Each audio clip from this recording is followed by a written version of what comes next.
السلام علیکم ورحمۃ اللہ وبرکاتہ۔ پیارے بھائیوں، میں نے آپ کے لیے ایک بہترین ٹاپک لایا ہے، آئیے چلتے ہیں ہم اپنے ٹاپک کی طرف۔ الحمدللہ وکفا وسلام علی عباده الذین اصطفى، اما بعد فاعوذ باللہ من الشیطان الرجیم، بسم اللہ الرحمن الرحیم۔ عن ابی ایوب رضی اللہ تعالی عنہ ان رسول اللہ صلی اللہ علیہ وسلم قال من صام رمضان ثم اتبعه ستا من شوال كان كصيام الدهر، او كما قال على النبي صلى الله عليه وسلم ان الله وملائكته يصلون على النبي يا ايها الذين امنوا صلوا عليه وسلموا تسليما، اللهم صل وسلم دائما ابدا على حبيبك خير الخلق كلهم۔ میرے محترم پیارے بھائی اور بہنوں، السلام علیکم ورحمۃ اللہ وبرکاتہ۔ آپ کے سامنے ابن ماجہ 1716 نمبر حدیث پیش کی۔ شوال کے 6 روزے رکھنے کا ذکر ہے۔ شوال کے 6 روزے رکھنا مستحب ہے، احادیث مبارکہ میں اس کی فضیلت وارد ہوئی ہے، چنانچہ رسول اللہ صلی اللہ علیہ وسلم کا ارشاد گرامی صحیح سند کے ساتھ حدیث کے مستند کتابوں میں موجود ہے۔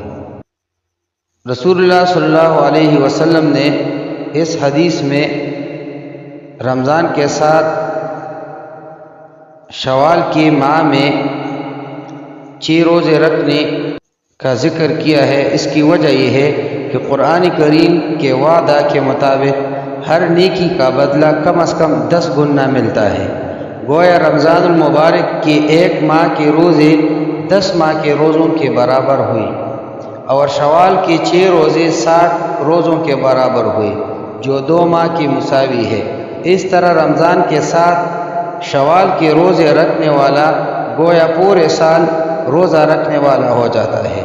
شوال کے 6 روزے یکم شوال یعنی عید کے دن کو چھوڑ کر شوال کی دوسری تاریخ سے لے کر مہینہ کے آخر تک الگ الگ کر کے اور اکٹھے دونوں طرح رکھے جا سکتے ہیں، لہٰذا ان روزوں کا اہتمام کرنا چاہیے۔ البتہ اگر کوئی روزہ نہ رکھے تو اسے طعن و تشنیع کا نشانہ نہیں بنانا چاہیے، کیونکہ یہ مستحب روزہ ہے جسے رکھنے پر ثواب ہے اور نہ رکھنے پر کوئی مواخذہ نہیں ہے۔ حدیث کا ترجمہ یہ ہے، حضرت ابو ایوب رضی اللہ تعالی عنہ کہتے ہیں کہ رسول اللہ صلی اللہ علیہ وسلم نے فرمایا، جس نے رمضان کا روزہ رکھا پھر اس کے بعد شوال کے 6 روزے رکھے تو وہ پورے سال روزہ رکھنے کے برابر ہوگا۔ ترجمہ ایک بار پھر سنیے۔ ابو ایوب رضی اللہ تعالی عنہ کہتے ہیں کہ رسول اللہ صلی اللہ علیہ وسلم نے فرمایا، جس نے رمضان کا روزہ رکھا پھر اس کے بعد شوال کے 6 روزے رکھے تو وہ پورے سال روزے رکھنے کے برابر ہوگا۔ اقول قولی ھذا استغفر اللہ لی ولکم ولسائر المسلمین۔